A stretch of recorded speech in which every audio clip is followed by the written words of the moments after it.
नमस्कार प्रिय भक्तों, स्वागत है आपका रिलीजियस वाइब्स पर। आज की इस विशेष वीडियो में आप सुनेंगे ज्येष्ठ मास में जलदान की कहानी।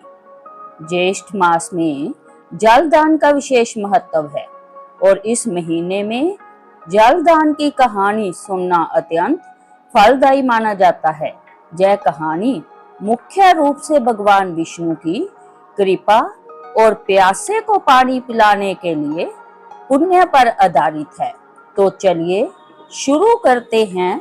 कहानी शुरू करने से पहले यदि आप मेरे चैनल पर नए हैं तो चैनल को सब्सक्राइब कर लीजिए और कमेंट बॉक्स में जय श्री हरि विष्णु जरूर लिखें। एक नगर में एक सेठ और सेठानी रहते थे। सेठ जी के कोई संतान नहीं थी। सेठानी बहुत ही धार्मिक प्रवृत्ति की थी। वह दिन रात पूजा पाठ किया करती थी। सेठ जी बहुत ही धनवान थे। उनके पास किसी प्रकार की कोई कमी नहीं थी, लेकिन संतान न होने के कारण बहुत दुखी रहते थे। सेठ जी के घर पर कई सालों से एक नौकर काम करता था। एक दिन वह नौकर सेठ जी से बोला, सेठ जी, आप संतान न होने के कारण बहुत दुखी रहते हैं। मुझसे आपका दुख देखा नहीं जाता। मैं एक संत महात्मा को जानता हूँ, वह बहुत ज्ञानी है। वो संत आपकी समस्या का हल जरूर निकाल देंगे। आप अगर कहे तो मैं उनको यहाँ लेकर आऊं। तब सेठ जी ने कहा कि मैं तो निराश हो चुका हूँ। लगता है हमारे भाग्य में संतान सुख है ही नहीं। लेकिन फिर भी अगर तुम्हें लगता है कि वह संत हमारी समस्या का समाधान करेंगे और तुम्हें उन पर विश्वास है तो तुम उन्हें जरूर लेकर आओ। नौकर ने कहा, ठीक है। नौकर महात्मा को लेकर सेठ जी के पास आ गया। महात्मा ने कहा, बेटा, तुम्हारी किस्मत में बच्चे का सुख नहीं है। यह सुनकर सेठ और सेठानी रोने लगे और सेठ ने कहा, बाबा जी, ऐसा मत कहिए, कोई तो उपाय होगा। मैं अपनी सारी धन संपत्ति देने के लिए तैयार हूँ। तब साधु महात्मा ने कहा, बेटा, धन संपत्ति से बच्चा नहीं खरीदा जा सकता। तुम्हारे पिछले जन्म के कर्मों के कारण तुम्हें इस जन्म में संतान का सुख नहीं मिला। तब सेठ जी ने कहा, बाबा जी, पिछले जन्म में मैंने ऐसा कौन सा पाप किया है जिससे इस जन्म में हमें संतान नहीं हुई। तब महात्मा ने कहा, बेटा, पिछले जन्म में तुम एक मंदिर के पुजारी थे।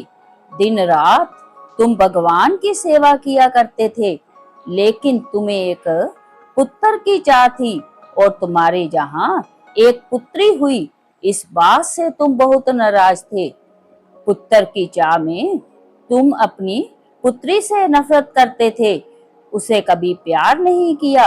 जब तुम्हारी पुत्री 5 साल की हुई तब उसकी तबीयत बहुत खराब हो गई और तुमने नफरत के कारण कभी भी उसका इलाज नहीं करवाया, जिसके कारण तुम्हारी पुत्री की मौत हो गई। दिन रात भगवान की पूजा करने के कारण तुम्हें दौलत तो मिल गई, लेकिन पुत्र की चाह में तुमसे कन्या की हत्या का दोष लग गया, जिसके कारण इस जन्म में तुम्हारे कोई संतान नहीं है। यह सुनकर सेठ सेठानी बाबा के चरणों में गिर पड़े और कहने लगे, बाबा जी, आप तो बहुत ज्ञानी हैं, कृपा करके इस पाप से बचाने का कोई उपाय बताइए। अब हमें संतान सुख ना मिला तो कोई बात नहीं, लेकिन हमें कन्या की हत्या के पाप से मुक्ति दिलाइए। हम कन्या हत्या के पाप के साथ जीवित नहीं रह सकते। तब साधु ने कहा, एक उपाय है। अपने घर से पैदल गंगा तट पर जाकर गंगा स्नान करो और वहीं बैठकर शुद्ध जल का दान करो और प्यासे को पानी पिलाओ तो तुम्हें इस पाप से मुक्ति मिल जाएगी। जेठ मास में जल दान महादान होता है। इस दान को करने से व्यक्ति के जन्म जन्म के पाप मिट जाते हैं, लेकिन यह काम संकल्प लेकर करना चाहिए। अगर बीच में तुमने यह काम करना छोड़ दिया तो तुम पाप के भागीदार बनोगे। महात्मा के कहने पर सेठ स्थानी ने जल दान किया, जिसके प्रभाव से सेठ स्थानी के पाप नष्ट हो गए। जेठ मास में गंगा स्नान करने के पुण्य से उनके घर एक कन्या ने जन्म लिया। वो बहुत खुश हुए और अपनी कन्या के साथ खुशी खुशी रहने लगे। इसी प्रकार जेठ मास में जो कोई भी गंगा स्नान करता है, जल का दान करता है, उसके जाने अनजाने में हुए सभी तरह के पाप नष्ट हो जाते हैं।